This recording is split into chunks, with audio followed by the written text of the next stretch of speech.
एक समय की बात है, एक छोटे से गांव में एक पुरानी किंवदंती प्रचलित थी। यह कहानी डेमोगोर्गन नामक एक भयंकर राक्षस की थी, जो अंधेरे के समय में जागता था और अनजान लोगों को अपने भयानक संसार में खींच ले जाता था। डेमोगोर्गन कोई साधारण राक्षस नहीं था। वह परछाइयों से बना हुआ और एक अज्ञात दायरे का राजा था, जिसे अंडरवर्ल्ड कहा जाता था। उसका भय गांव वालों के दिलों में गहराई तक बस चुका था और कोई भी उस प्राचीन बुराई के बारे में बात करने की हिम्मत नहीं करता था। गांव की सीमा से बाहर एक घना जंगल था। यह जंगल इतना डरावना और रहस्यमयी था कि वहां दिन में भी कोई जाने की हिम्मत नहीं करता था। इसी जंगल के भीतर एक प्राचीन गुफा थी, जिसके बारे में कहा जाता था कि वह गुफा डेमोगोर्गन का निवास स्थान थी।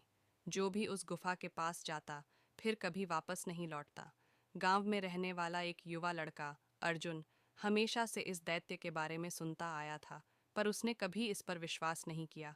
उसे लगता था कि ये सब बस लोगों को डराने के लिए बनाई गई कहानियां हैं।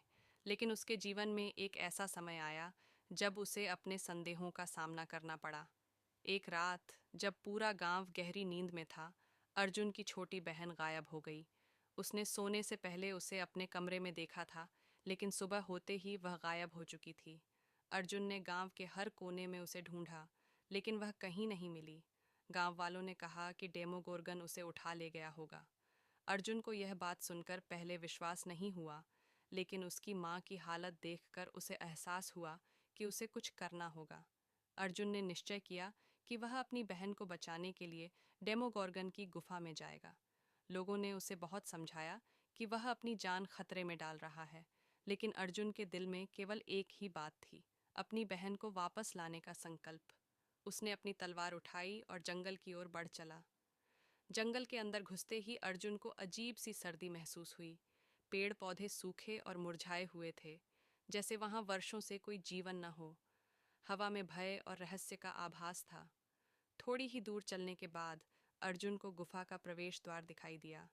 यह गुफा बहुत विशाल और डरावनी थी, मानो एक विशालकाय जानवर का मुंह हो जो किसी को निगलने के लिए तैयार हो। अर्जुन ने बिना किसी डर के गुफा के अंदर कदम रखा। जैसे ही उसने अंदर कदम रखा, उसे महसूस हुआ कि वह एक अलग ही दुनिया में प्रवेश कर गया है। गुफा के अंदर अंधकार और ठंड का साम्राज्य था। वहां कोई रोशनी नहीं थी, फिर भी अर्जुन किसी अदृश्य ताकत से रास्ता देख पा रहा था। कुछ ही देर में अर्जुन को गुफा के अंदर अजीब आवाजें सुनाई देने लगीं। मानव चीखें, हंसने की आवाजें, और अचानक से सब कुछ शांत हो गया। अर्जुन जब और गहरे अंदर गया, तो उसने देखा कि एक विशाल सिंहासन पर डेमोगोर्गन बैठा हुआ था। उसकी आंखें जलती हुई लाल थीं और उसके पूरे शरीर से अंधेरा निकलता हुआ प्रतीत हो रहा था।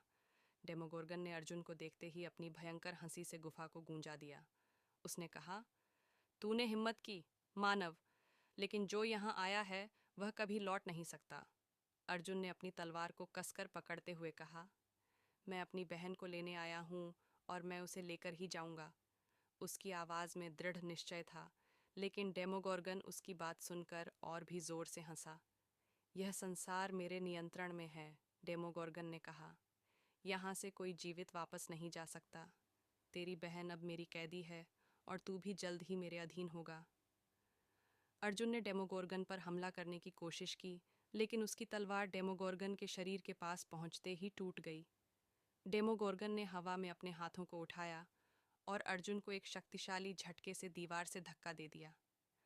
अर्जुन को ऐसा लगा कि वह हार चुका है, लेकिन तभी उसे अपनी बहन की आवाज़ सुनाई दी। वह कहीं दूर से मदद के लिए पुकार रही थी। अर्जुन के अंदर कुछ जग गया। उसने फिर से उठने की कोशिश की। उसकी आंखों में आंसू थे, लेकिन उसके दिल में अपनी बहन को बचाने का संकल्प था। उसने अपनी अंतिम ताकत को जुटाया और डेमोगोर्गन की ओर दौड़ा। इस बार वह केवल अपनी बहन के प्यार और साहस से प्रेरित था।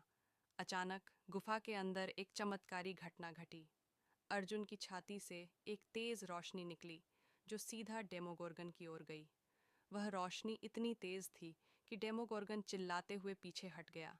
वह अंधकार का जीव था और अर्जुन के भीतर की रोशनी ने उसे कमजोर कर दिया। अर्जुन ने अपनी ताकत से उस रोशनी को और तेज किया और देखते ही देखते डेमोगोर्गन धुएं में बदलकर गायब हो गया। गुफा का वातावरण भी बदलने लगा। जो अंधेरा और ठंडक वहाँ थी वह गायब होने लगी और धीरे धीरे वहाँ की दीवारों पर हल्की रोशनी छा गई। अर्जुन ने देखा कि उसकी बहन एक कोने में बेहोश पड़ी थी। वह दौड़कर उसके पास गया और उसे होश में लाने की कोशिश की। कुछ ही देर में उसकी बहन ने अपनी आंखें खोलीं। दोनों भाई बहन एक दूसरे को देखकर खुशी से भर उठे। गांव लौटने पर अर्जुन को एक नायक के रूप में देखा गया। डेमोगोर्गन के आतंक का अंत हो चुका था और गांव के लोग अब बिना डर के जी सकते थे। अर्जुन की बहादुरी और उसके दिल की सच्ची भावना ने एक भयंकर राक्षस को परास्त कर दिया था। अर्जुन और उसकी बहन ने फिर कभी उस घटना के बारे में किसी से बात नहीं की, लेकिन गांव के लोग हमेशा उस दिन को याद करते रहे जब एक साधारण युवक ने डेमोगोर्गन जैसे दानव को हराया था। इस कहानी ने लोगों को यह सिखाया कि जब आपके दिल में सच्चा साहस और प्यार हो तो दुनिया की सबसे भयंकर बुराई को भी हराया जा सकता है।